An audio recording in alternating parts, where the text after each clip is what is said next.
se prohibirá la presentación de las perversiones sexuales como eje de la trama. Esta es una norma del BOE del 8 de marzo de 1963, una época considerada aperturista en el franquismo, pero bien podría ser la norma por la que se rigen PP y Vox para tirar por tierra obras culturales por su temática.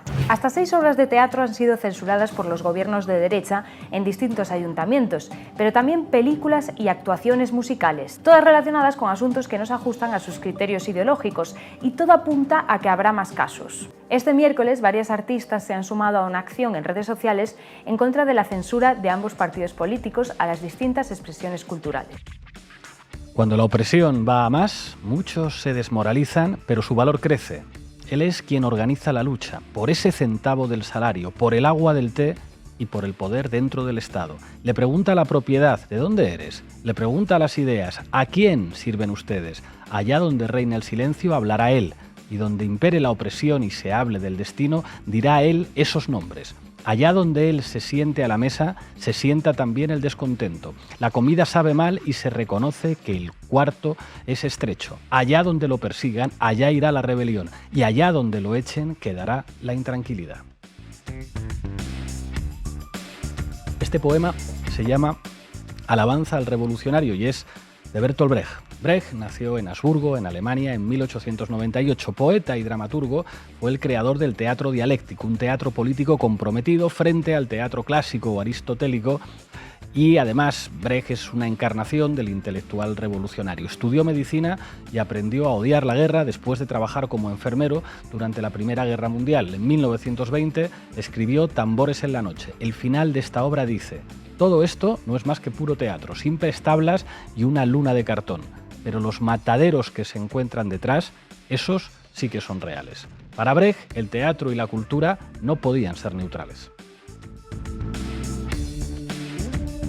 Tras la llegada de los nazis al poder, tuvo que huir de Alemania y acabó exiliado en California. Allí intentó escribir para Hollywood, pero las grandes productoras cinematográficas no aceptaban sus guiones. Organizó algunas representaciones teatrales en Estados Unidos, pero volvió a ser perseguido por sus ideas políticas, y el 30 de octubre de 1947 fue interrogado por el Comité de Actividades Antiamericanas.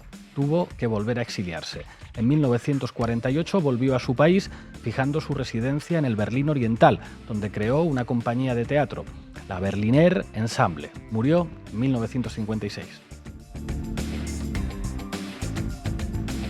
Los fascistas siempre han perseguido a la cultura cuando la cultura no es neutral o reaccionaria, y ahora lo están haciendo otra vez. Los profesionales de la cultura pueden intentar ser neutrales o reaccionarios, o pueden asumir que frente a los fascistas toca comprometerse. Hoy en La Base hablamos de una derecha fascistizada que censura obras de teatro y persigue a los artistas. Bienvenidas y bienvenidos. La Base, con Pablo Iglesias, Sara Serrano, Manu Levín e Ina Afinogénova. Hoy en La Base hablamos de persecución contra artistas, de obras de teatro censuradas aquí, en España, en gobiernos donde manda la derecha, y con las perspectivas de unas elecciones en las que demasiadas encuestas dicen que esa derecha que manda ya en muchos ayuntamientos y regiones podría gobernar también en el Estado. ¿Qué nos tienes preparado, Sara? Bueno, vamos a ver cómo los argumentos que está esgrimiendo el PP y Vox a la hora de censurar algunos productos culturales huelen un poco a franquismo. Manu Levín, ¿qué nos vas a contar? Bueno, vamos a ver cómo todos estos ejemplos de censura son el resultado de un trabajo ideológico y mediático que ha hecho la derecha durante mucho tiempo, y también de que algunos cretinos le hayan comprado el marco a la derecha y lo hayan reforzado. Enseguida lo veremos. Ina Afinogénova, esta vez el Tupolev va a aterrizar en Moscú, ¿verdad? Sí, hablando de la censura, hay muchos ejemplos que mostrar de Rusia. Vamos a ver con qué excusas se censuran obras de teatro y se persigue a sus directores. Hoy vamos a contar además con Juan Diego Boto. Arrancamos, Xavi. La Base de datos. Informa Sara Serrano. Adelante, compañera. Se prohibirán aquellas imágenes o escenas que puedan provocar las bajas pasiones en el espectador normal. Se prohibirá la presentación de las perversiones sexuales como eje de la trama. Se prohibirá la justificación del aborto y de los métodos anticonceptivos. Se prohibirán las películas cuyas tesis nieguen el deber de defender a la patria. Se prohibirá la justificación del divorcio como institución, del adulterio, de las relaciones sexuales ilícitas, de la prostitución y, en general, de cuanto atente contra la institución matrimonial y contra la familia. Este texto forma parte de las normas de censura cinematográfica publicada por el BOE el 8 de marzo de 1963 en pleno franquismo. Sin embargo, los argumentos coinciden con los que están aportando hoy PP y Vox a la hora de censurar obras culturales. Por ejemplo, en Getafe, gobernada por el PSOE, donde Vox pidió la censura de la representación teatral de La villana de Getafe, una obra teatral de 1620 de Lope de Vega, por considerarla una perversión por sus insinuaciones sexuales. Se prohibirán las imágenes que puedan provocar las bajas pasiones del espectador normal. Bueno, la representación de la obra ha generado incomodidad entre ciertos espectadores, esto es lo que ha añadido también Vox. Espectadores incómodos con una obra teatral, señores de mediana edad ya incómodos con las políticas feministas de igualdad. ¿Se han ido los amigos de Pedro Sánchez a ver a Lope de Vega en Getafe? Podría ser. En el caso de Getafe, la obra permaneció en cartel, pero las denuncias de la ultraderecha también pueden materializarse en la cancelación de la obra. Así está ocurriendo en los ayuntamientos en los que gobierna la derecha. En la localidad de Valdemorillo, Madrid, la Concejalía de Cultura, en manos de Vox, ha suspendido la representación de la obra teatral Orlando, escrita por Virginia Woolf. Tal y como denuncia Pablo Huetos, el productor de la obra, la cancelación se ha producido estrictamente por motivos ideológicos, debido a que el protagonista de la función pasa de ser un hombre a ser una mujer. Se prohibirá la presentación de las perversiones sexuales como eje de la trama. Bueno, otro caso más, la cancelación de la película de animación Lightyear por el Ayuntamiento de Santa Cruz de Bezana, Cantabria, en manos también del PP y de Vox. El motivo, aparecía una escena en la que se besaban dos personajes femeninos dibujos animados, estamos hablando. Se prohibirá de todo cuanto atente contra la institución matrimonial y contra la familia. Bueno, esta no es la única medida contra el colectivo LGTBI que ha llevado a cabo el Ayuntamiento de Santa Cruz de Bezana desde que gobierna la ultraderecha. También ordenó retirar las banderas LGTBI de los edificios oficiales con motivo del orgullo. Otro caso de censura más, la cancelación en Briviesca, Burgos, de la representación teatral El Mar, visión de unos niños que no lo han visto nunca, una obra escrita por Alberto Conejero y que cuenta la historia de un maestro republicano que no puede cumplir la promesa que hizo a sus alumnos de llevarles a ver el mar por ser fusilado. El ayuntamiento de Briviesca ha cambiado de manos tras las elecciones municipales. Antes gobernaba el PSOE y ahora lo hace el PP con ayuda de los votos de Vox y Ciudadanos. Bueno, aunque el consistorio ha justificado su decisión apelando a cuestiones presupuestarias, también hemos tenido que cancelar fuegos artificiales, dice el alcalde de la localidad. El autor de la obra asegura que la cancelación se ha producido por motivos ideológicos. Se prohibirán las películas cuyas tesis nieguen el deber de defender la patria. La patria, ya sabéis, una grande y libre.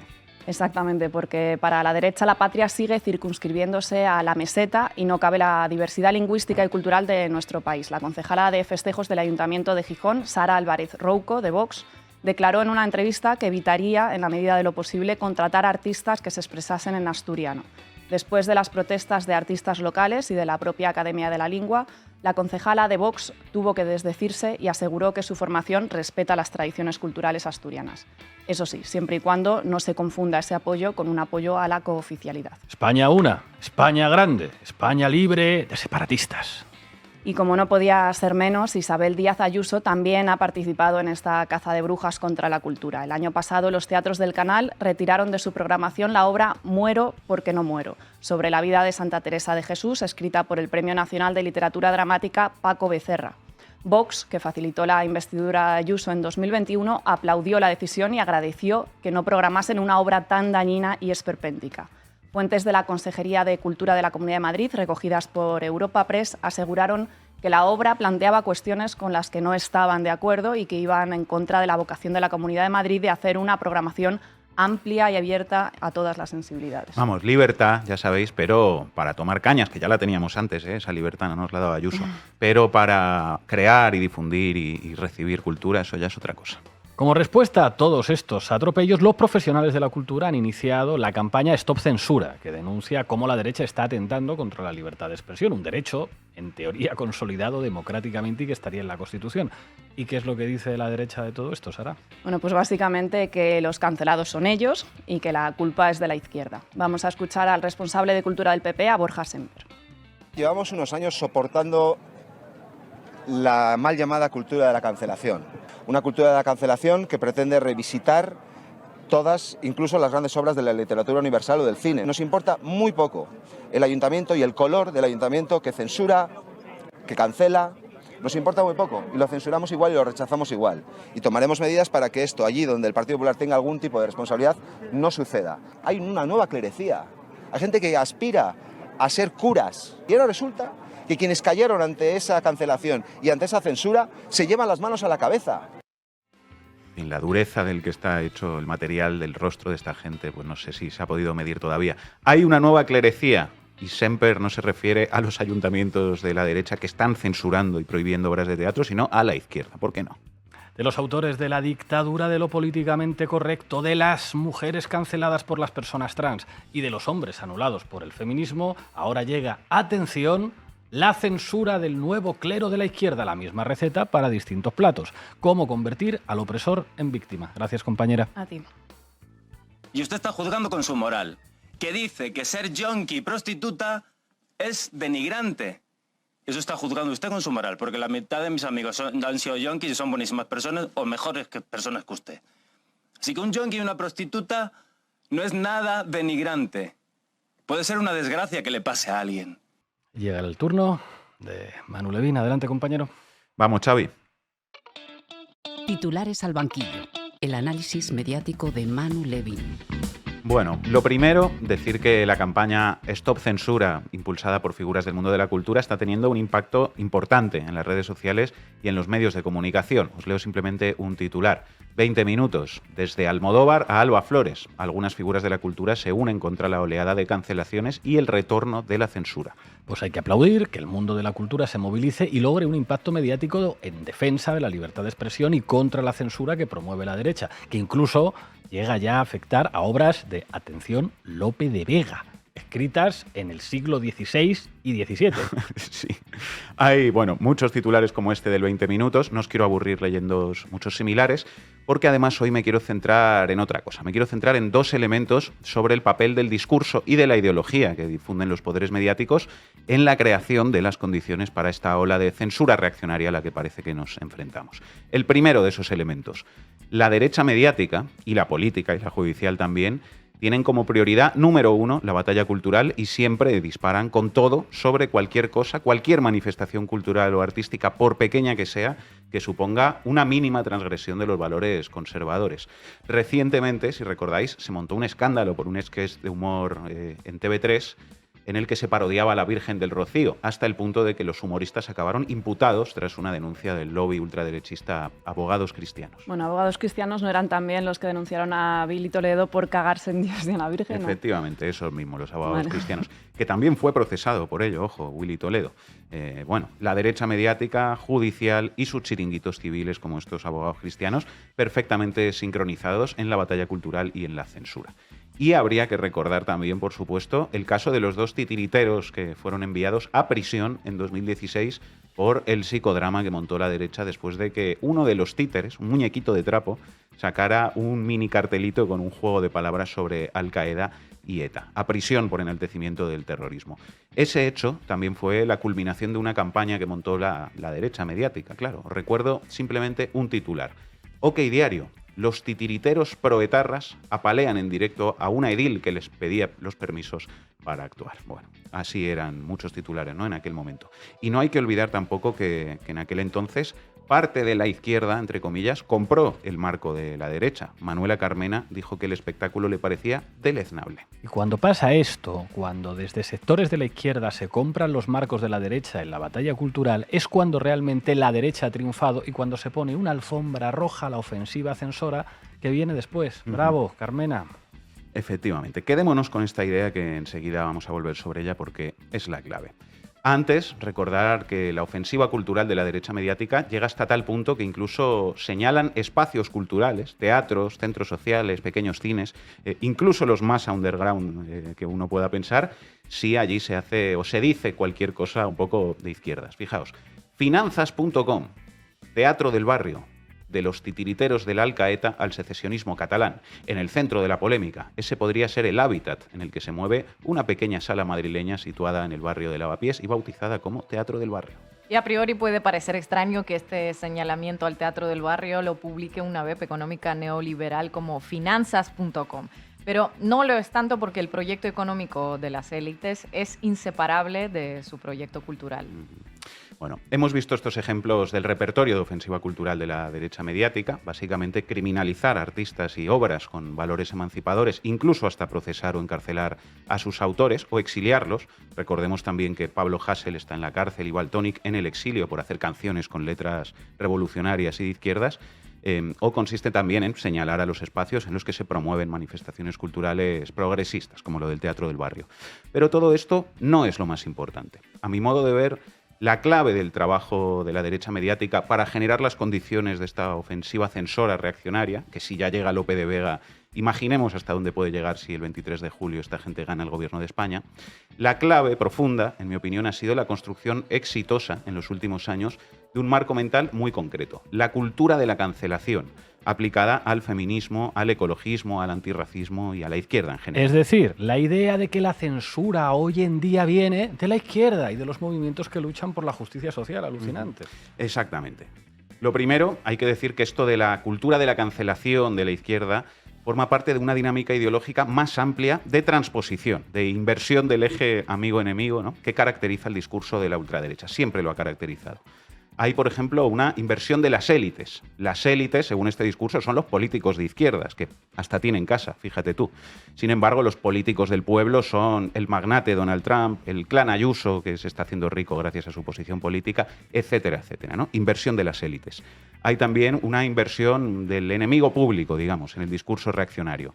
Los enemigos del pueblo, los que nos roban, los que tienen la culpa de los problemas y de cómo está organizada la sociedad, no son los de arriba, ese 1% que acumula toda la riqueza, los bancos, las multinacionales, los fondos buitre, los Amancios Ortega y los Elon Musk de turno. No, esos son grandes filántropos que empezaron desde abajo y que crean mucha riqueza. Los enemigos del pueblo son los de abajo, el inmigrante, el pobre que recibe ayudas del Estado, la ocupa que no tiene techo, ¿no? Inversión del enemigo público. El problema para el trabajador pobre es el vecino, que es un trabajador más pobre todavía. Y ahí, en esa misma lógica, es donde entra también esto de la cultura de la cancelación woke. No deja de ser lo mismo, ¿no? La transposición, la inversión del sujeto de la censura y del objeto de la censura. Los que censuran no son los abogados cristianos, los jueces fachas que encarcelan titiriteros y raperos, los gobiernos de derecha que censuran obras de teatro y de libros, que representan el mismo bloque histórico que quemó a Galileo en la hoguera y que asesinó a Lorca. Bueno, no, esos no son. Los que censuran son el feminismo, los colectivos de personas racializadas y la izquierda. Así funciona este mecanismo. Y seguramente, más o menos todo el mundo que nos sigue ha escuchado en los últimos tiempos hablar de esto de lo woke y de la cultura de la cancelación de la izquierda, lo cual revela que el trabajo cultural que han hecho en este sentido ha sido muy exitoso, como decía Levin. Lo han instalado con la inestimable colaboración de sectores de la progresía que compraron el marco. Así es. Veamos lo primero algún ejemplo de esa labor que ha hecho la derecha mediática para construir ese marco. La razón, la cultura woke y el victimismo mundial. Se vive una auténtica guerra cultural para eliminar del presente cuanto choca con las sensibilidades de los colectivos marginados. La cancelación es la eliminación de obras y personas, ya sean libros, esculturas, canciones o cualquier manifestación cultural, incluido el lenguaje, para limpiar el presente en justicia con el pasado. Es una censura. Es el movimiento woke, despierto, consciente, que pretende corregir la sociedad entera, dice La Razón. Otro ejemplo, El Periódico de España. El pensamiento woke, que también cancela. Cancelar parece una moda que se aplica a la cultura y a la sociedad sin ningún tipo de rubor. Pudo nacer en el seno de las redes sociales entre colectivos desfavorecidos y se utilizó para denunciar el racismo, pero a lo largo del tiempo ha motivado una onda expansiva que arrasa cualquier opinión que sea contraria a lo que piensa aquel que activa la denuncia. Si a todo ello le añadimos la moda del pensamiento woke, que persigue estar despierto ante las injusticias, observamos un escenario donde se ve cancelada la libertad de expresión, de creación, de pensamiento, y eso para la literatura es peligroso. Queda claro cómo la derecha ha construido este marco en Estados Unidos, en España, en Rusia, también en todos lados. Pero ¿tienes también ejemplos de lo que decían antes de que desde la progresía mediática se ha contribuido a reforzar ese relato? Os he traído un par de ejemplos, sí. La Vanguardia. ¿A quién cancelamos hoy? La filosofía woke llega a España. Y dice La Vanguardia que la cultura de la cancelación se ha incrementado a causa del movimiento antirracista Black Lives Matter y el Me Too. Y atención, El País. sobrevivir a la cultura de la cancelación. No se pretende modificar la realidad, sino inventarla, corregirla también retrospectivamente y forzar el asentimiento público y legal de esa depuración, la nueva normalidad como psicosis colectiva de la corrección política. Continuaba El País. La cultura woke. Quienes me ofenden merecen ser cancelados. Yo no odio, reparo la injusticia. Se dice el cancelador. El País está diciendo que el cancelador es, pues no sé, el migrante, el homosexual, ¿no? La izquierda en general. Continúa El País. Y ante cualquier otra incorrección, ¿ocultaremos obras artísticas? ¿Resucitaremos el índice de libros prohibidos? ¿O solo reescribiremos algunos párrafos? ¿Por qué no la contextualización crítica en vez de la censura? En fin, es tremendamente frustrante ver hasta qué punto ha habido voces en los medios progres que le han hecho el trabajo a la derecha para instalar sus marcos. Y esto vale para esta chorrada de la cultura de la cancelación, pero vale también para muchas otras cosas. Por eso estamos en la situación en la que estamos y por eso las encuestas de cara al 23 de julio dicen lo que dicen. Ojalá cambien. Es tremendo.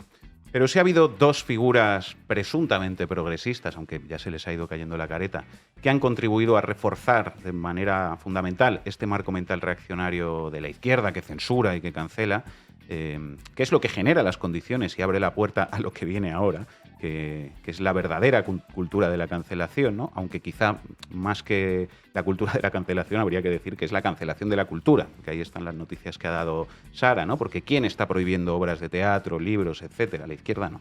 Bueno, estas dos figuras han sido Juan Soto Ibars y Edu Galán. ¡Hombre! Aquí estamos todos. Los señores. Un carajillo para todos. Os traigo simplemente dos ejemplos. Edu Galán en The Objective, el tabloide de la ultraderecha venezolana afincada en Madrid. Ya el hecho de que esto esté en este medio precisamente, pues ya da alguna pista sobre a quién beneficia, ¿no? Todo este relato. Tú sabes que Choto Ibars se dedica a ver Canal Red y a escribir cosas, es súper fan. Me paso todas las horas viendo Canal Red. Buenas, es una mierda, no me gusta. ¿Qué tal, Choto? ¿Qué tal? Ahora vamos contigo. Edu Galán. La cultura de la cancelación sustituye el proceso judicial por el linchamiento. El escritor, psicólogo y ocasional humorista analiza en La máscara moral cómo la impostura se ha convertido en un valor de mercado, instaurando un control puritano del pensamiento ajeno y fomentando una esterilización de nuestra cultura. Ocasional humorista, dice The Objective. Me parece bastante generoso este calificativo porque implica que al menos de vez en cuando Edu Galán es alguien gracioso. Tratándose de Edu Galán, se puede considerar hasta un piropo esto de ocasionalmente humorista. Segundo ejemplo, aquí llegamos. Juan Soto Ibars en El Confidencial. ¡Choto! Es hora de que la izquierda diga no a la cultura de la cancelación. Estos días, un grupo de intelectuales de izquierdas y derechas ha firmado un manifiesto en Harper's contra la dinámica autoritaria de la izquierda. La cultura de la cancelación es el nombre del movimiento de izquierdistas autoritarios que campa a sus anchas por Occidente. Se manifiesta en Internet, las universidades y los medios de comunicación.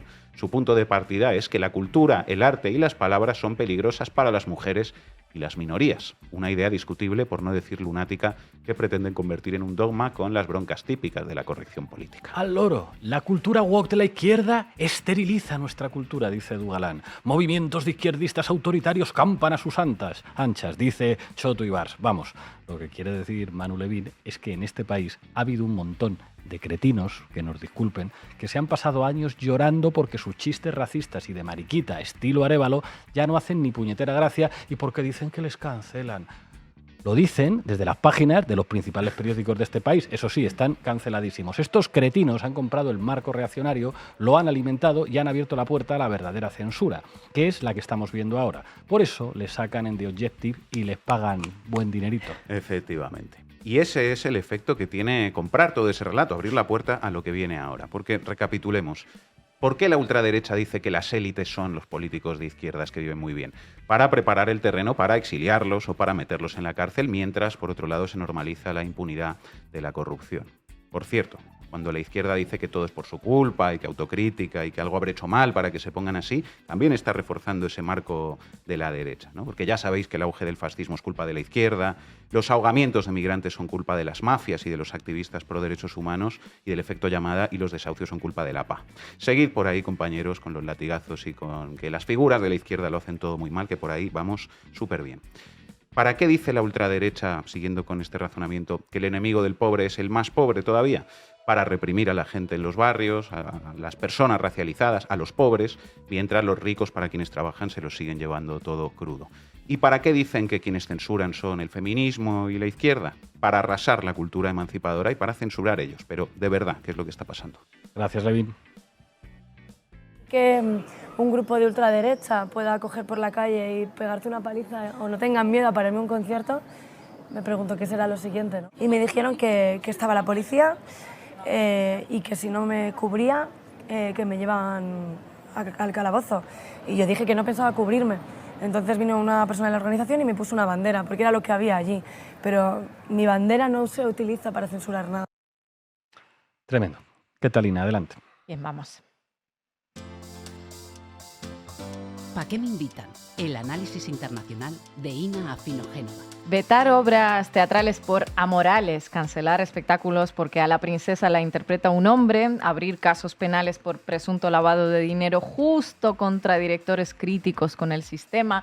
Si bien los niveles de censura y de acoso a los que se resisten a ella que hemos visto en los últimos años en Rusia son incomparables a prácticamente nada que puedas encontrarte en Europa, hay un patrón aparentemente común que siguen todos aquellos que toman este camino de vetos. Silenciar algo en nombre de los valores tradicionales. La ley contra la propaganda LGTBI, endurecida hace unos meses, llevó a las editoriales rusas a recortar trozos de obras literarias o retirar libros de la venta. De las películas también se recortan escenas que pueden ser interpretadas como propaganda homosexual, directores teatrales revisan espectáculos. Sí, no sea que alguien vea, no sé, un varón interpretando a una mujer en el escenario y no pueda resistir las ganas de ir al registro civil a cambiarse de sexo. Eso es, de hecho eso, por cierto, también parece que va a estar prohibido en breve. Así que todo esto se hace obviamente para proteger a la sociedad de la nociva influencia de los países occidentales. Esa protección de lo que a ti te parece peligroso para la sociedad tiene una particularidad. Una vez empiezas, ya no puedes parar. A todo le encuentras un potencial destructivo que hay que cercenar antes de que crezca. Es la continuación lógica de todo intento de censurar algo alguna vez. Y hoy les voy a contar la historia de una directora teatral y de una dramaturga rusas ambas que llevan más de 2 meses en prisión preventiva acusadas de justificar el terrorismo en su obra. ¿Ni propaganda homosexual ni face contra el ejército? Vaya, sí que se está ampliando el espectro de supuestos delitos. Adelante con la historia. Bueno, el pasado 4 de mayo, la directora teatral rusa Yevgenia Berkovich y la dramaturga Svetlana Petrichuk fueron detenidas por un caso de justificación de terrorismo en su espectáculo titulado Finist, el halcón resplandeciente. La obra se estrenó en 2021, fue nominada en 4 categorías por uno de los festivales teatrales más importantes de Rusia, ganó finalmente en 2 de ellas, lo cual ya habla de su nivel porque Rusia es uno de los países con más tradición teatral del mundo. ¿De qué va la obra y por qué tardaron tantos años en detectar ese supuesto enaltecimiento del terrorismo en la misma? Se trata de una pieza bien compleja. Su título, Finist, el halcón resplandeciente, viene de un cuento folclórico ruso que data de varios siglos atrás y habla de una chica cuyo novio se convierte a partir de una pluma en un halcón. Un día se le va y ya tiene que dar la vuelta al mundo para encontrarlo, salvarlo y casarse con él, obviamente. Del cuento popular, la obra de Berkovich solo tiene el título. La trama se basa en historias reales de mujeres rusas que conocen por internet a islamistas radicales del Estado Islámico, se crean una historia de amor y terminan yéndose a Siria para reunirse con ellos. Hace unos años se han dado a conocer varios casos por el estilo de mujeres jóvenes aparentemente manipuladas por novios, verdaderos hombres, halcones, que son en realidad reclutadores, que las convencen para salir hacia los territorios controlados por el Estado Islámico. Según datos que cita la propia pieza teatral, unas 2.000 mujeres han sido convencidas para alistarse en los últimos años. Un dato tremendo. El texto escrito por la dramaturga Svetlana Petrichuk desenmascara precisamente los mecanismos de reclutamiento y reflexiona acerca de los motivos por los que ese reclutamiento resulta exitoso. Las autoras no buscan esos motivos en el Estado Islámico, sino en la propia sociedad rusa. Claro, las normas patriarcales, el machismo cotidiano, el peso de la tradición y de esos valores que te hacen vulnerable ante manipulaciones y ante masculinidades tóxicas. No es en vano el paralelismo con el cuento popular. La protagonista de la obra del siglo XVII remueve tierra, mar y aire para encontrar a su prometido, y es como si nada hubiese cambiado con respecto a nuestros días. Bueno, de momento hemos visto crítica social, donde leches está en el enaltecimiento del terrorismo. Igual si no hubiese crítica social, tanto en la propia obra como en las posturas públicas antibelicistas de su autora, nadie le habría encontrado justificación del terrorismo. Pero como Yevgenia Berkovich ha mantenido consecuentemente una postura contraria a la invasión de Ucrania, ha participado incluso en una manifestación en Moscú justo después de su inicio, pues evidentemente sus trabajos han llamado más la atención. Su obra teatral está construida como interrogatorios de mujeres reclutadas en un tribunal ruso que son interrumpidos por episodios de la humillante cotidianidad de esas mujeres una vez llegan a Siria. Una cotidianidad presentada como instrucciones, cómo atarte el hijab correctamente, cómo hacer una tarta halal, consultas con un imán en un foro en internet, etc. Y es aquí donde llegamos a ese presunto enaltecimiento del que el tribunal acusa a las autoras.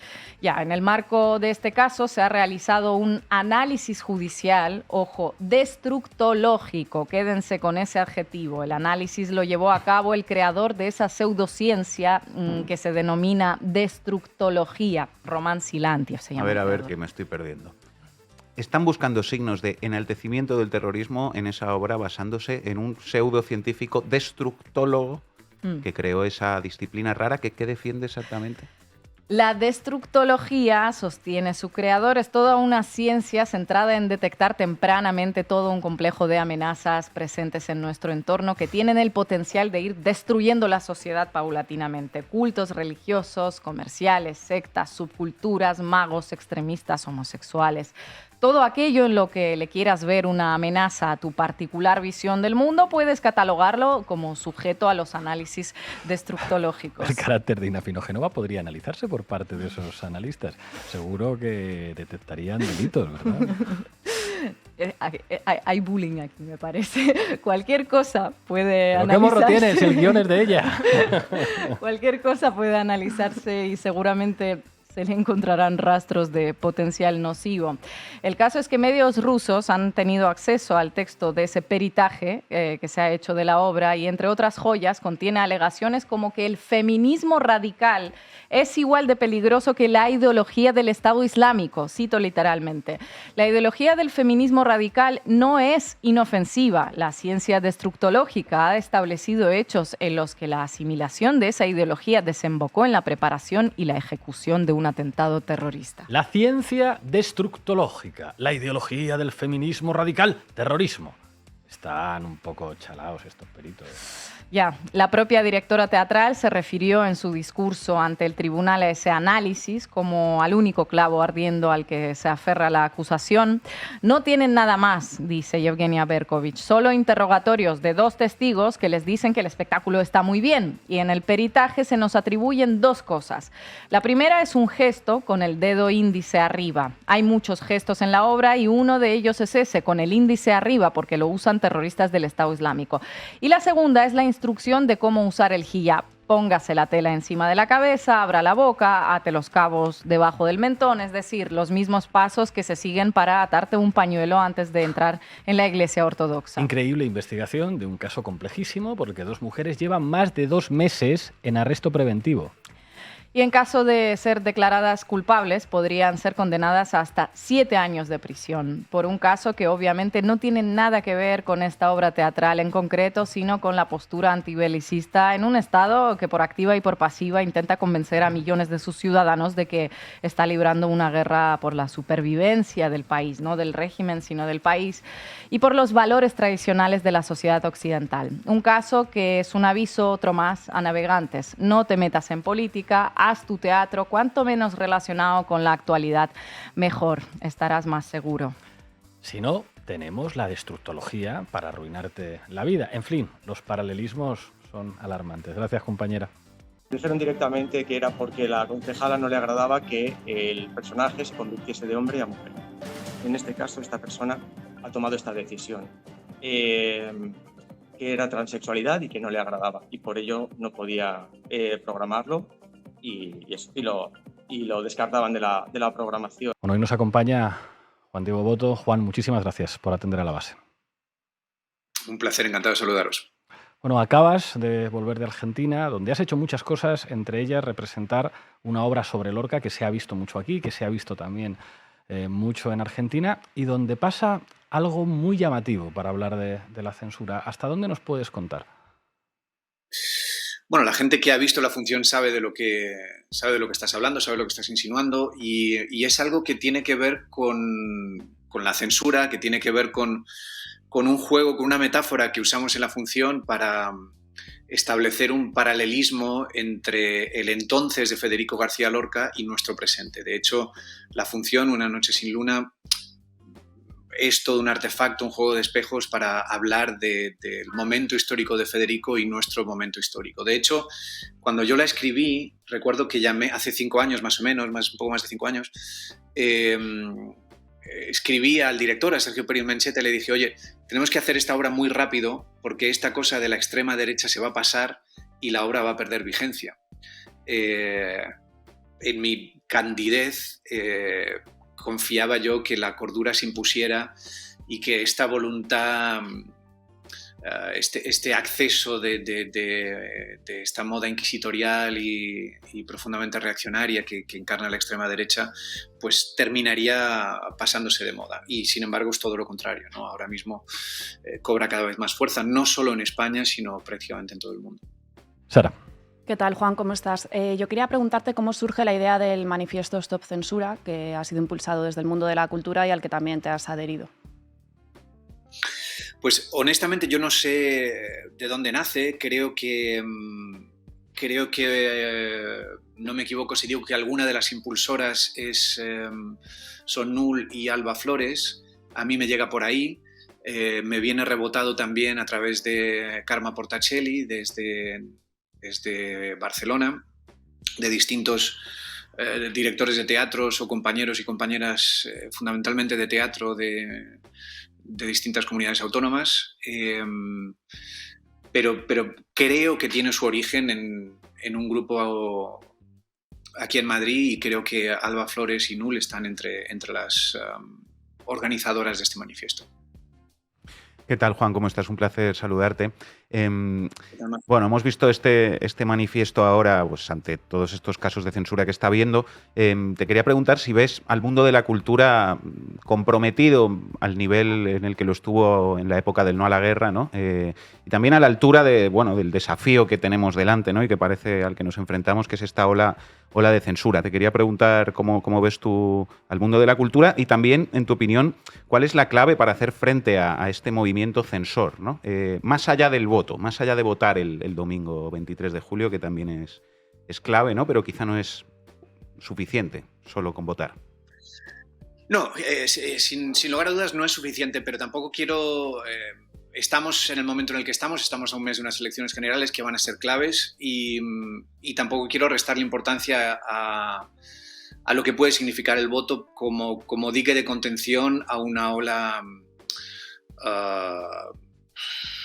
no ya reaccionaria, sino a una cosa inédita en España, que sería la presencia del neofranquismo, del neofascismo, de la extrema derecha en puestos, bueno, en las más altas instituciones del Estado, ¿no? No es una cosa menor y el voto de todos y todas en eso tiene un papel que jugar. Más allá de eso, y un papel importante, pero más allá de eso, creo que esto se ha venido sembrando desde hace tiempo. Creo que el juego de la extrema derecha en todo el mundo es la batalla cultural. Ellos vienen dedicados a esta batalla cultural y es precisamente el espacio de la cultura en el que desarrollan su combate, ¿no? En última instancia, esta gente, sus intereses es defender, pues, a los grandes empresarios, a los grandes conglomerados financieros, es mantener el dinero en los grandes propietarios de inmuebles y de tierras, y bajar impuestos a los ricos y mantener el status quo. Ese es, en esencia, su programa, pero evidentemente nadie gana una batalla electoral, una contienda electoral diciendo hagamos más ricos a los ricos y más pobres a los pobres, vamos a saquear lo público para que otros hagan negocio. Nadie hace una campaña electoral con eso. La campaña electoral se hace pues hablando del divorcio, se hace hablando del aborto, o en este caso, en estos tiempos, se hace hablando del feminismo, se hace hablando de los millonarios del mundo de la cultura que son parásitos que vivimos a costa del erario público y que, bueno, pues de alguna manera pervertimos las mentes de los jóvenes y las jóvenes para hacerlos a todos transexuales y homosexuales y etcétera, ¿no? etcétera, etcétera, ¿no? Pues todo ese es el discurso cultural sobre el que han apoyado la extrema derecha toda su campaña. Esto se viene sembrando desde hace mucho tiempo y en algunos momentos lo que hay lecciones a aprender. Yo recuerdo claramente el caso de Los Titiriteros, donde unos compañeros actores que hacían una obra de títeres fueron acusados de enaltecimiento del terrorismo y llevados frente a la Audiencia Nacional para declarar. La reacción de muchos fue tibia, precisamente porque se hablaba de terrorismo, precisamente porque tenían miedo de enfadar a la extrema derecha, porque tenían miedo de alguna manera se fue tibio frente a ese marco que estaba colocando la extrema derecha. Y yo creo que la principal lección que aprendemos de todo aquel episodio es esta. Uno, en la defensa de la libertad de expresión no puede ser nunca tibio, tiene que ser firme y contundente. Los marcos hay que rechazarlos de plano cuando empiezan a ser sembrados, porque si no, una vez que son establecidos es mucho más difícil combatirlos, ¿no? Y creo que esa es una de las grandes lecciones. En este caso, por eso, bueno, pues creo que el conjunto del mundo de la cultura ha respondido con contundencia y con rapidez, y eso es algo sin duda a celebrar. Ina. ¿Qué tal, Juan? Te quería preguntar sobre tu viaje a Argentina en clave de memoria histórica. Sé que has ido al Museo de ESMA. ¿Qué has sentido, qué has visto, qué hace la sociedad argentina para mantener esa memoria, verdad y justicia así día a día viva, ¿no? ¿Y qué podríamos aprender de ellos? Bueno, podríamos aprender mucho. Voy a tratar de no emocionarme porque ha sido un viaje muy movilizador humanamente. Fuimos a visitar el Parque de la Memoria, que es un memorial que se ha hecho hace muchos años en la ciudad de Buenos Aires, donde están los nombres de todos los compañeros, de todos los hombres y mujeres desaparecidos durante la última dictadura militar, entre ellos, obviamente, el de mi padre. Fuimos a la Escuela de Mecánica de la Armada, que es el lugar donde fue hecho desaparecer mi padre y que fue un centro de tortura en la ciudad de Buenos Aires y que se mantiene vivo tal cual operó durante los años de la dictadura, de modo que cualquiera que lo visita puede ver el sitio donde se torturaba, el sitio donde mantenían a los presos, el espacio donde hacían parir a las mujeres embarazadas para secuestrar a sus bebés. Y finalmente hay un lugar al final de la visita donde te ponen una proyección con todos los procesos judiciales que ha habido, todos los juicios y las condenas que ha habido. Cuando nosotros hicimos la visita había bueno, como somos familiares, la visita nos la hicieron aparte, pero al final, en el momento de la proyección, había un colegio, había un instituto. Y a mí me emocionó mucho ver a jóvenes de entre 15 y 18 años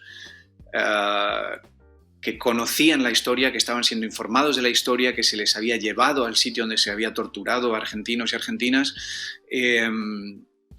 y que se les contaba aquello de primera mano. La visita a la Escuela de Mecánica es una parte obligatoria para muchísimos institutos y colegios en la ciudad de Buenos Aires. Y eso creo que garantizará la no repetición y la conciencia de la existencia de aquellos crímenes de lesa humanidad y de aquellos delitos de genocidio que hubo en Argentina. Lamentablemente, en España no tenemos nada similar. En España, después de 40 años de dictadura con una voluntad de adoctrinamiento, no ha habido un proceso de desadoctrinamiento en los 40 años de democracia que llevamos, ¿no? Ese proceso de explicar que en España ha habido campos de concentración, que en España hubo un proceso de crímenes de lesa humanidad, que en España se entró pueblo por pueblo, casa por casa, para eliminar a todas aquellas personas que tuvieran un compromiso político con un sindicato, con un partido de izquierdas, o con una pedagogía moderna. ese trabajo no se ha hecho, y eso nos lleva a que a día de hoy, bueno, pues haya muchos jóvenes que piensen que ser franquista es ser antisistema o que el fascismo es ir contra lo establecido, porque tienen un desconocimiento absoluto de su historia y de los crímenes de lesa humanidad que se practicaron en este país, ¿no? La obra de Lorca, la obra que escribí que dirigió Mencheta sobre Lorca, de alguna manera quería ser una reflexión sobre eso, porque al fin y al cabo habla de uno de los desaparecidos más célebres de nuestra historia, que es Federico García Lorca, un hombre que fue secuestrado, detenido ilegalmente, secuestrado, fusilado y su cadáver hecho desaparecer. Juan Diego Boto, muchísimas gracias por atender a la base y muchísimas gracias por todo lo que haces. Hasta pronto. Hasta pronto, gracias a vosotros. Llegamos al final, os vamos a dejar con un temazo de Los Chicos del Maíz. Por cierto, ayer estuve cenando con el Nega, ya aparecerá la terrible foto de dos señores mayores más pronto que tarde, pero el tema es un temazo al fin y al cabo y se llama Pan y Rosas. Nos vemos pronto.